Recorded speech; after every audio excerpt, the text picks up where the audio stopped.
जी हम अपर चित्राल की तरफ हैं और यहाँ पर काफ़ी सारे लोग पूछ रहे थे कि पॉलिटिकल तंजीमों में से कौन कौन पहुँचा हुआ है। तो पीटीआई की एमपी हैं फौजी साहिबा, ये यहाँ काफ़ी मेहनत कर रही हैं। काफ़ी मैंने जहाँ जाके आऊँ मुझे नजर आई हैं।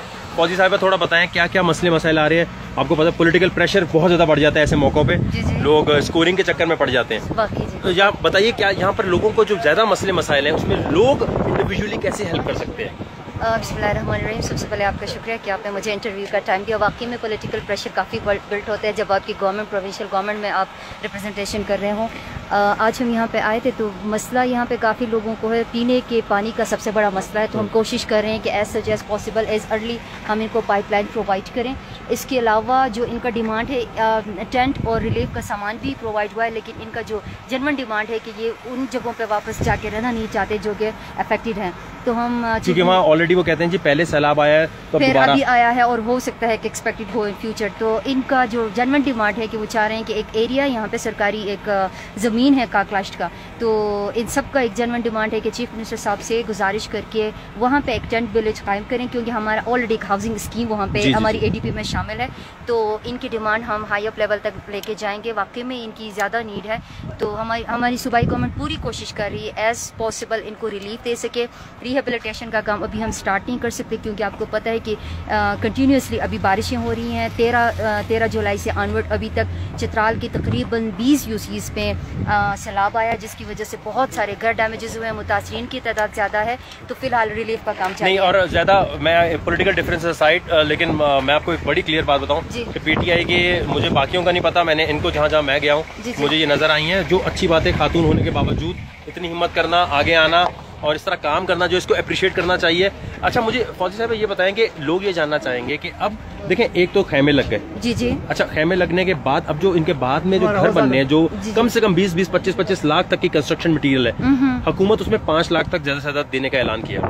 यही ऐलान है या इसमें कुछ और भी है? नहीं अभी तो असेसमेंट हम कर लेंगे पहले, क्योंकि इट्स टू अर्ली कि अब क्योंकि पहले तो डैमेजेस का हमें पता है। हाँ अभी तो डैमेजेस का हमें नहीं पता, अभी तो जो नजर आ रहा है। लेकिन जब रिपोर्ट आएगी असेसमेंट के बाद उसके बाद जाके हमारी सूबाई गवर्नमेंट कोई डिसीजन लेगी और जहाँ तक कंपनसेट करना मुमकिन हुआ सूबाई गवर्नमेंट की तरफ से भी और रेडी, हमारे लिए फाइनेंशियली कोई प्रॉब्लम नहीं है। अच्छा वैसे लोग जो नॉर्मली एड अगर भेजना चाहते हैं जी किसको भेजें ज्यादा? पीटीआई ने कोई इस तरह की बनाई हुई? देखें कि हुकूमत पे भी इतना प्रेशर नहीं डालना चाहिए ना, क्योंकि हम डेवलप कंट्री तो है नहीं कि हर कोई बोले जी कि आर्मी करे, हुकूमत करे, आर्मी करे, इतना और डिजास्टर क्योंकि बहुत बड़ा है। तो ये थोड़ा सा आप बताएंगे कि और कौन सी जगह है जहाँ रिलीफ के लिए बात की जा सकती है? फोकस या अल खिदमत के मैंने यहाँ टेंट देखे हैं, या कोई और ऐसी जगह है जहाँ पर देने चाहिए पैसे?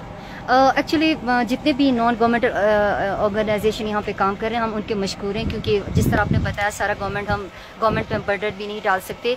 हमने डिस्ट्रिक्ट लेवल पे एक कमेटी बनाई है, district control and coordination committee, जिसमें हमारी पाक आर्मी, हमारी डिस्ट्रिक्ट एडमिनिस्ट्रेशन, प्रोविंशियल गवर्नमेंट के मेंबर्स सारे वहाँ पे मौजूद हैं। तो जो भी हमें चित्राल के लोगों को सपोर्ट करना चाहते हैं तो डायरेक्ट DC ऑफिस से कांटेक्ट कर लें, ताकि उधर से ही एक प्रॉपर वे है, प्रॉपर चैनल से, अगर क्योंकि ऐसा ना हो डुअल एक बंदे को जरूरत नहीं है, अगर उसको मिलता है फिर वो इंसाफ का तकाजा नहीं है। क्योंकि यहाँ पर मैंने एक चीज देखी है जो मैं यहाँ लोगों को बताना चाहूंगा, आप भी क्योंकि देखें मैं बर्मा गया था थोड़े से पहले, वहां से वापस आया तो वहां पर लोगों की शक्लें बहुत मस्कीन होती हैं, वो ऑलरेडी बेचारे रो रहे होते हैं। या सिंध की तरफ भी जाएं तो थोड़ा सा उनको जो है ना यहाँ पर पहाड़ों में रहने की वजह से सख्त जान लोग हैं, खुददार बहुत ज्यादा है। मैं ये नहीं कह रहा बाकी लोग खुददार नहीं है, तो ये लोग जो है ना वो नहीं करते कि अब भीख नहीं मांग रहे होते या कोई ऐसी चीज नहीं कर रहे होते, तो लोगों को लगता है ये रो नहीं रहे तो इनको इमदाद उतनी ज्यादा नहीं देनी चाहिए। तो लोगों को थोड़ा ये बताएं कि यहाँ के लोग जो है भीख नहीं मांग रहे होते या वो इस तरह रोते नहीं है या ड्रामा नहीं करते। और बाज़ दफा जब उर्दू में बात करते हैं तो उर्दू में बात करने की वजह से जो है वो थोड़ा सा फनी लग रहा होता है, तो उसकी वजह से लोग बेचारे उनकी मजबूरी नहीं समझ पा रहे कि बेपर्दा जो है खवातीन घूमना पड़ रहा है जो हमेशा पर्दे में रहती हैं। थोड़ा इस कल्चर के हवाले से बताएं ताकि लोग इमदाद करना शुरू करें। वो आपने जो सही बात नोट की है कि हम बड़े इगोइस्ट लोग हैं, हम अनापरस्त लोग हैं, हम कभी भी अपनी जो कमजोरी है या फिर इस तरह की चीजें शो नहीं करते। लेकिन एक अच्छी बात हमारे लोगों की है, हम वॉलंटियरिज्म को यहाँ पे स्पेशली अपर चित्राल में सारे वॉलंटियरली एक दूसरे की मदद करते हैं। अगर 10 लोगों का घर डैमेज हुआ है तो एक बंदा उनकी पूरी रिस्पॉन्सिबिलिटी ले रहा है। तो इंटरनेशनल कम्युनिटी से भी, नेशनल कम्युनिटी से भी हमारी अपील है कि हम वाकई में बहुत मुश्किल में हैं, वाकई में बहुत मुश्किल में हैं, क्योंकि गवर्नमेंट की जितनी एक्सेस होती है चाहे फेडरल गवर्नमेंट की, चाहे प्रोविंशियल गवर्नमेंट की, सारे मदद कर रहे हैं। अभी भी अगर कोई इमदाद करना चाहे तो हम उनको खुशामदीद कहेंगे, हम उनसे रिक्वेस्ट करेंगे कि मुश्किल की इस घड़ी में हमारा साथ दें। और मैं तो कहूँगा कि भाई मलिक रियाज साहब हर जगह इमदाद करते हैं, यहाँ पर प्लीज देखें 30 लाख रुपए में एक घर बनता है, तो यहाँ पर भी अगर आप इमदाद करेंगे तो वो ज्यादा है, क्योंकि देखें फूड हर चीज ये बगैर, ये ऐसे लोग हैं जो खाने के बगैर भी जिंदा बाज दफा रह जाते हैं। ये पठान कौम वाकई बहुत निडर, बहुत जिंदा दिल कौम है, इनको कोई फर्क नहीं पड़ता इन चीजों से। घर बनवाए इनके, घर नहीं बनवाएंगे ना तो इनका घर नहीं बनेगा, तो सिर्फ मर्दों का चक्कर नहीं है, खुदा का वास्ता है खवातीन का सोचें, बच्चों का सोचें, प्रेग्नेंट औरतों का सोचें।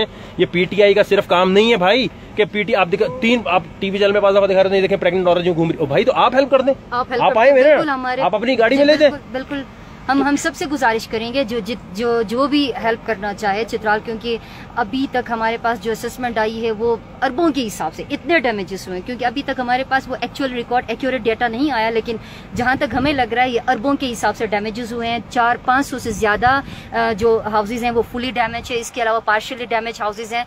तो हमारी सबसे अपील है, रिक्वेस्ट है कि गवर्नमेंट के अलावा जितने भी नॉन गवर्नमेंट ऑर्गेनाइजेशंस हैं, जितने भी लोग जिनके पास पैसा है, वो अगर हमारी हेल्प करना चाहें तो डायरेक्ट हमारे जो डिस्ट्रिक्ट कोऑर्डिनेशन ऑफिस है वहां से राब्ता करें, ताकि मुश्किल इस घड़ी में इन लोगों के मसले। नहीं, मैं तो ये पीटीआई के लिए तालियां होनी चाहिए, देखें जो काम कर रहे हैं ना उसके लिए पीटीआई के लिए जोरदार तालियां होनी चाहिए, और खासतौर पर फौजिया के लिए, क्योंकि ये बहुत बड़ी बात है। मेरे लिए आना बड़ा मुश्किल था, प्रोटोकॉल्स के बगैर यहाँ आना बहुत बड़ी बात है। फौजिया जी बहुत शुक्रिया, अल्लाह ताला आपको इसी तरह तौफीक दे और काम करने की। शुक्रिया जी, बहुत शुक्रिया जी।